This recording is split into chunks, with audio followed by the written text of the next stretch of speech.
Okay, hi guys, so let's see another question.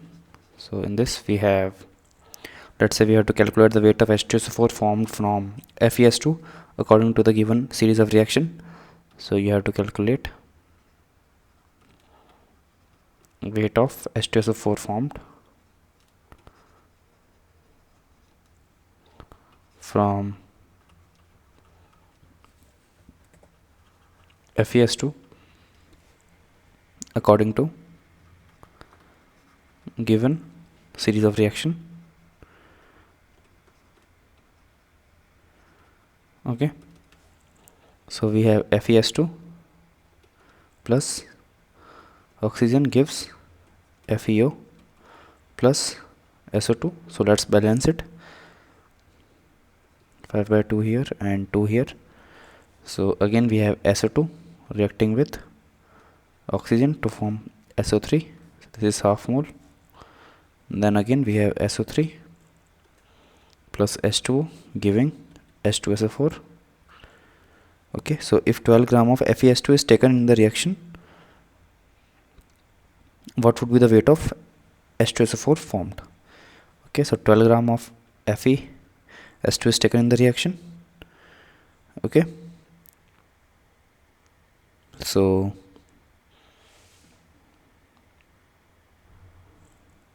just divide it with the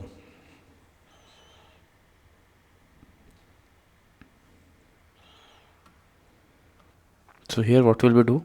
So let's say molar mass of FeS2 is m, and we know that you can actually easily calculate the m of FeS2 here. So from here we get the number of moles. Okay, so we would be getting 24 by m moles of SO2. This 24 by m moles of SO2 would produce 24 by m moles of SO3. This 24 by m moles of SO3 will then have 24 by m moles of H2SO4. Just multiply it with the molar mass of H2SO4 to get the weight of H2SO4 formed in the reaction. Okay, so now let's say we have yield percentage also given in the question, that first yield is 100%, then we have 90%, then we have 75%. So for 100%, 24 by m moles, 100% would be formed. So from the second reaction, 24 by m into 0.9 moles would be formed, and here SO3 would be 24 by m into 0.9 moles of SO3 would be used to form this moles into 0.75, because the yield of this reaction is also 75%. So this would be the answer for the second case. Okay, I'm not going into the mathematical calculations of it. I hope that is trivial. So next, if we have HNO3, so if we have to produce HNO3, so we have to go with following series: 4 moles of ammonia combined with oxygen, we get 4 moles of NO plus 6 moles of H2O.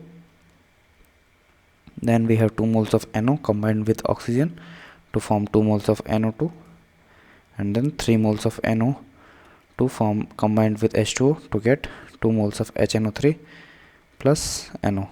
Okay, so I have to calculate the weight of NH3 required to produce 1134 grams of HNO3 when percentage yield of the reaction are 90%, 80% and 85%.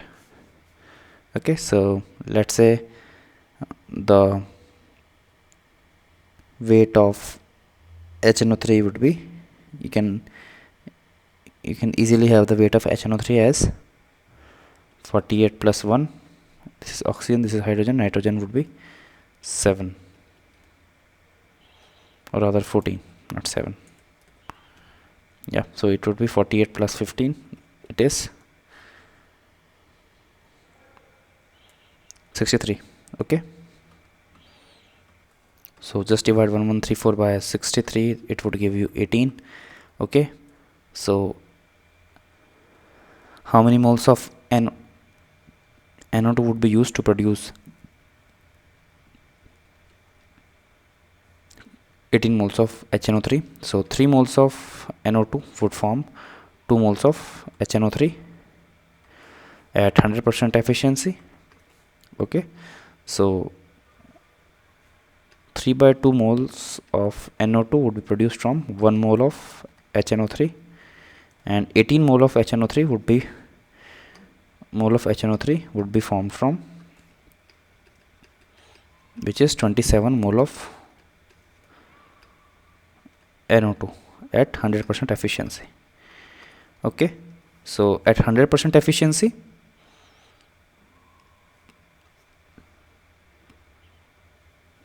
moles of NO2 would be required, but now we have been given that the efficiency is only 85%.